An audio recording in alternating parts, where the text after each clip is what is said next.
Hey everybody, I'm the Board Game Blogger. Today I'm here to review 1955, The War of Espionage. This is a nice sort of two-player card game. Some really good decisions in this game. It's a great sort of tactical game.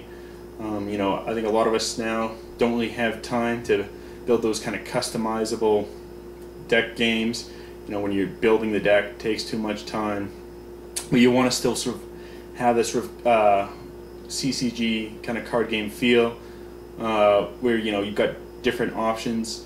It's not quite like that. It's not a pre-constructed deck. What you're doing is you're just drawing cards and playing them to sort of influence regions. But each card can be played in a couple of different ways, which adds sort of a lot of depth to the game. It's a real fun, quick game. The only problem with this game, however, is you cannot use this game as just filler. The box says it's about 30 minutes to play. Same with the rule book, which is pretty well written. It's in color. Everything's pretty clearly laid out. I'd kind of like an example in play with a game that's a little more involved like this. They don't have it. That's okay. You can still sort of pick up how to play the game. However, it says it's 30 minutes. However, this game can sort of lead to sort of a seesaw back and forth, or it can be over really quick. And I've had games that have been done in 8 minutes, and I've had games that have gone like an hour and a half. So you just can't use it as filler. A lot of games that are in that half-hour time frame, you're playing it because okay, we're just waiting for someone to show up. We're waiting for the third or fourth player. Let's play something quick. And you can't do that. The game could be over in 10, 15, 20 minutes, half an hour is what the box says, but I've had games that have gone over the hour. And so because of that, it's not a filler game. It's you're sitting down and however long it takes, it takes.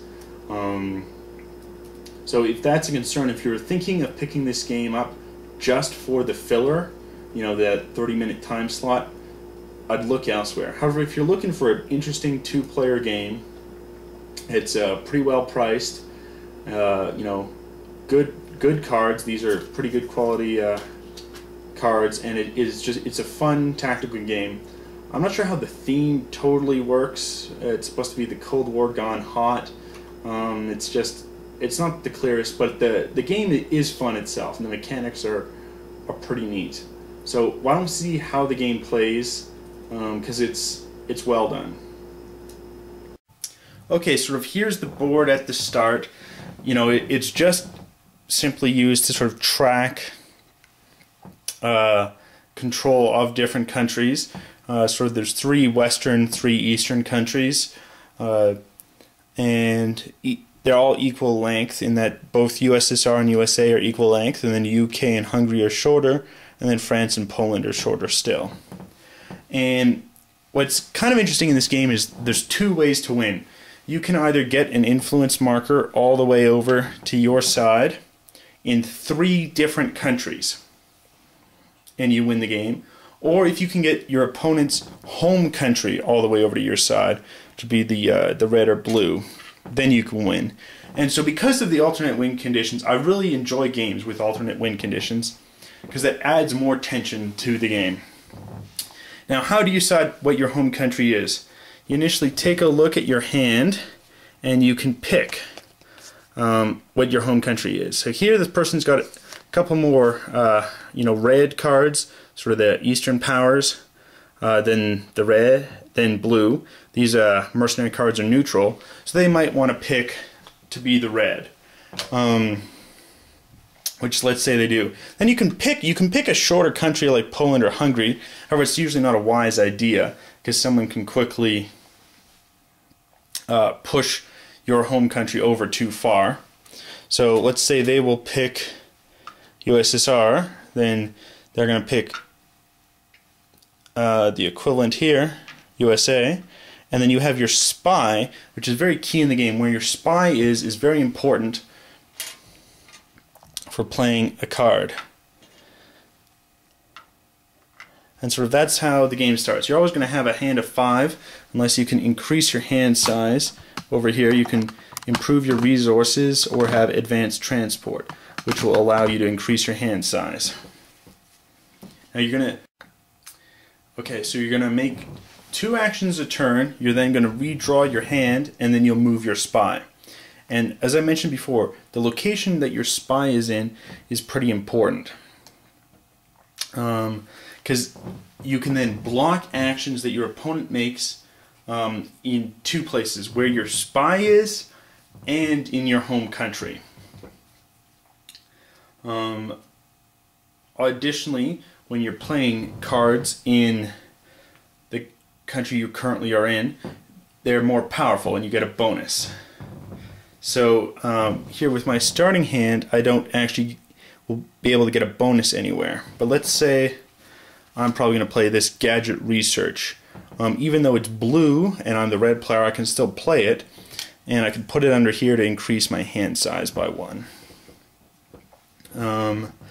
Next one, I can choose to either play this for a value of 3.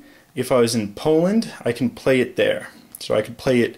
There's 3 ways I can play this card. I can play it always on my home country.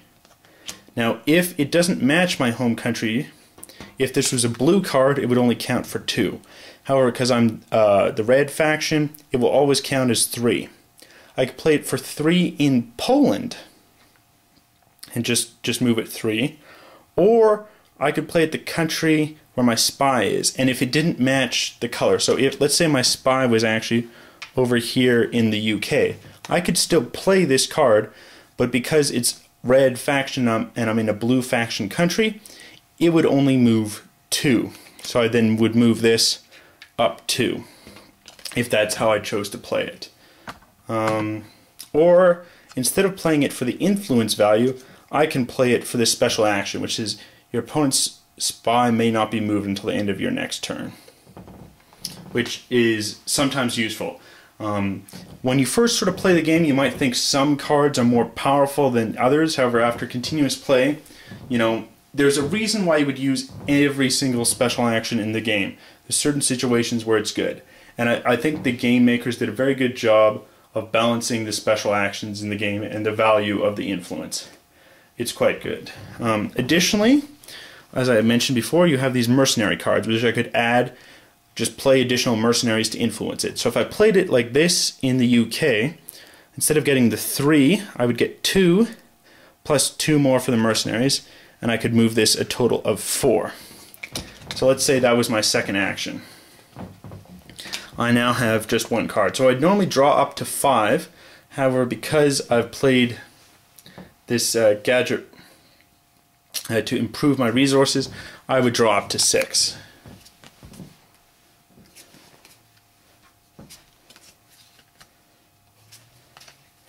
And now I can once I see my hand, then that's when I move my spy, so I can sort of see where I want to move stuff. So let's say I'd moved here to Hungary. Now let's say it's the other player's turn. They got their hand here. I'm not sure what they're holding, but let's say they've got a Hungary card and they'll play it for 3. Now, because my spy is in Hungary, I can actually block it. I could block Hungary, or I could block in the USSR because it's my home country. So if they played something for 3, I could choose to block it. So if I play another card here, which is of the same faction, so here it's the red faction of the target country, I could block it. Additionally, if it has a matching flag to Hungary, it would get an additional 1. So this would count as 4 to block. So if my opponent had played either, 4 or less, I could block it with the Hungary, because this one counts additional. Again, let's say it's just a 3. And all I had was this red Soviet one. So while it's the same faction, and I could use this to block, it's not enough. It's only 2. So I wouldn't be able to block it. If I just had this one red card and then some blue cards, I couldn't block. You can only block with the same color faction, which is pretty interesting. So, one strategy I've seen is people are slowly trying to get the opponent's faction to maybe about there, and then you've saved up some mercenary cards and a couple of USA cards, and you just hit them with one big attack, and your opponent can't block it, and you can kind of win the game quickly like that. Or you can be slowly moving cubes that way, because again, your home country you can always attempt to block if you have the right cards. So it's much more difficult to move someone's home country, but the reward there is if you can do it, you can win the game just by influencing your opponent's home country all the way to your side. So it's a neat game. There's a bunch of different cards. There's paid informant, a coordinated attack, a coordinated assault. That they all have some unique actions, and there's a reason why you would always want to use it for the action or use it for the influence points. The mechanism of where your spy is located to enable you to block or to more effectively use cards is neat, and you can in fact even double up on cards. So if I was here in Hungary for one action, if I play 2 Hungary cards, I can have them combined. They don't get the +1 bonus, but I could play this as just a 6 card in Hungary as just one action. I can then move it 6, which is quite a bit along the Hungary track, as you can see, and then I would still have an additional action. So it's just choosing where you're going to put your spy, where you think your opponent might be going on their turn to then try and block their movement. It's really neat. I think there's a lot of really good tactics in this game.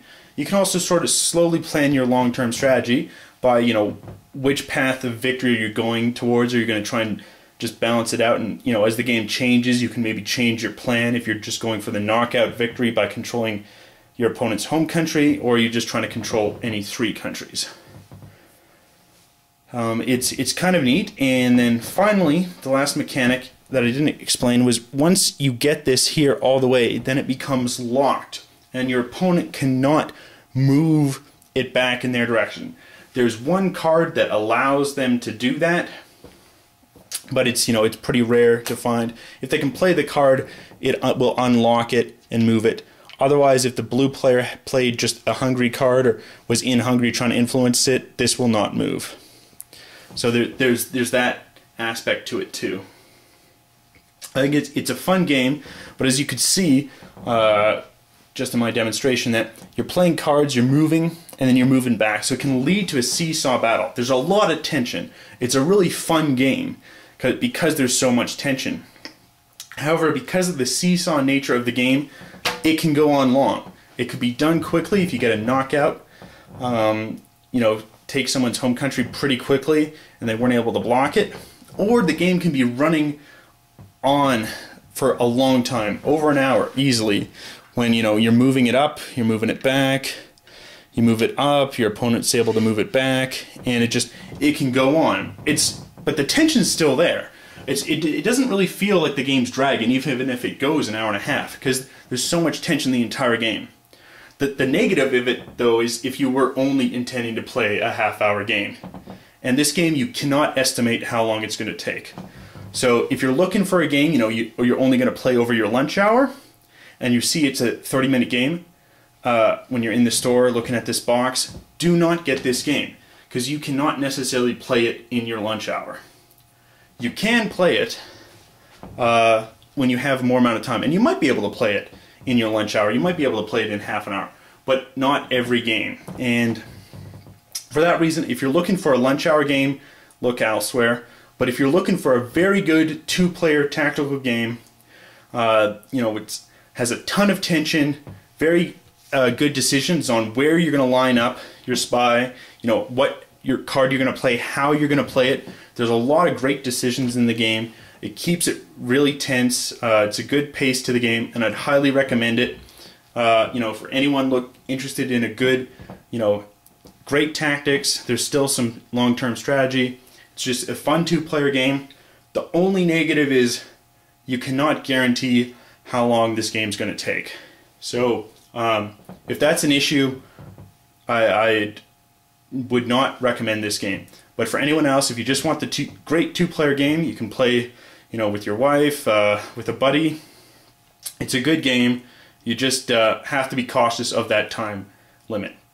Anyway, till next time, I'm the Board Game Blogger.